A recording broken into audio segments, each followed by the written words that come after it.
Halo, assalamualaikum warahmatullahi wabarakatuh. Halo anak-anak, dan jumpa lagi di channel Helmi Suryani. Hari ini saya akan membuat sebuah pembelajaran yang berjudul teks berita. Ada yang tahu nggak teks berita apa pengertian dengan teks berita? Ayo, siapa yang tahu? Oke.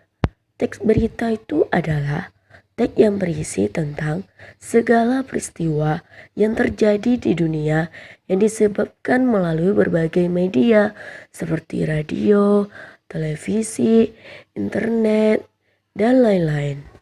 Ada juga dengan bentuk koran seperti media cetak. Jadi, anak-anak, teks berita ini merupakan informasi di mana terdapatnya berita yang paling penting sekali. Dan apalagi kita juga harus tahu yang pertama itu struktur teks berita. Yang kedua baru orientasi berita. Yang ketiga baru peristiwa. Yang keempat sumber berita, dan yang kelima kaitan kebahasaan teks berita. Jadi sebelum memulaikannya jangan lupa baca doanya dulu agar ilmunya dapat. Oke, baik saya akan menerangkan struktur teks berita. Dalam teks berita itu terdapat struktur, ada menggunakan W5H. Artinya ada menggunakan bagaimana, di mana, kapan, mengapa, dan juga begitu banyak W5H dalam berita tersebut. Dan selanjutnya untuk jadi murid-murid, siapa yang tahu apa pengertian orientasi berita?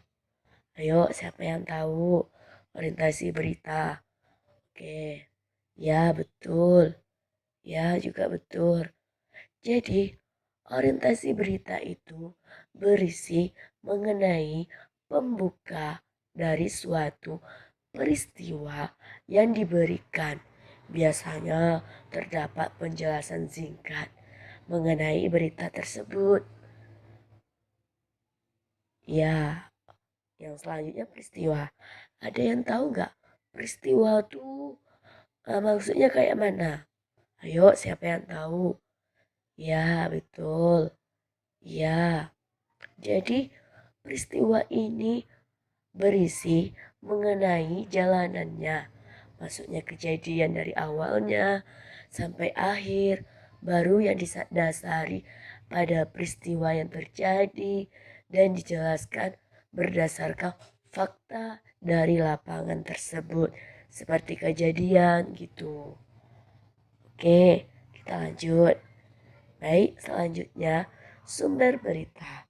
Biasanya sumber berita ini kita dapatnya di mana? Di koran, di televisi, radio, di media manapun kita dapat informasinya. Jadi, siapa yang paham di sini tentang sumber berita? Ya, jadi sumber berita ini berisi mengenai sumber didapatnya berita tersebut. Biasanya berita ini ditambahkan sumber dituliskan pada media cetak seperti koran, yang tidak jarang media seperti elektronik yang menyertai sumber berita terutama di internet. Di internet juga bisa mencari sumber berita. Jadi sebelum itu kita harus tahu juga beberapa sumbernya, ada di berita, ada di radio, ada televisi, ada juga koran. Itu semuanya kita harus tahu. Oke, Nana, kita lanjut. Kaidah kebahasaan teks berita. Biasanya kaidah kebahasaan teks berita ini ada bentuk seperti non formal, informal. Kalau non formal itu seperti kebahasaannya secara langsung. Sedangkan kalau tidak langsung itu seperti media cetak seperti koran, itu kebahasaannya. Baik, selanjutnya, kakak selanjutnya, ada nggak yang tahu teks-teks berita yang ingin diketahui? Apa aja? Ayo, siapa yang tahu gak? Dan kalimat tidak terlangsung itu biasanya sih kita tuh harus tahu kalimat yang tidak terlangsung. Biasanya itu kalimat yang dilaporkan atau memberitahukan perkataan orang dalam bentuk kalimat berita. Bahasa yang digunakan atau baku dan juga sederhana atau menarik atau singkat dan dalam komunikasi dalam berita tersebut. Terima kasih. Baik, mau dengar teks berita?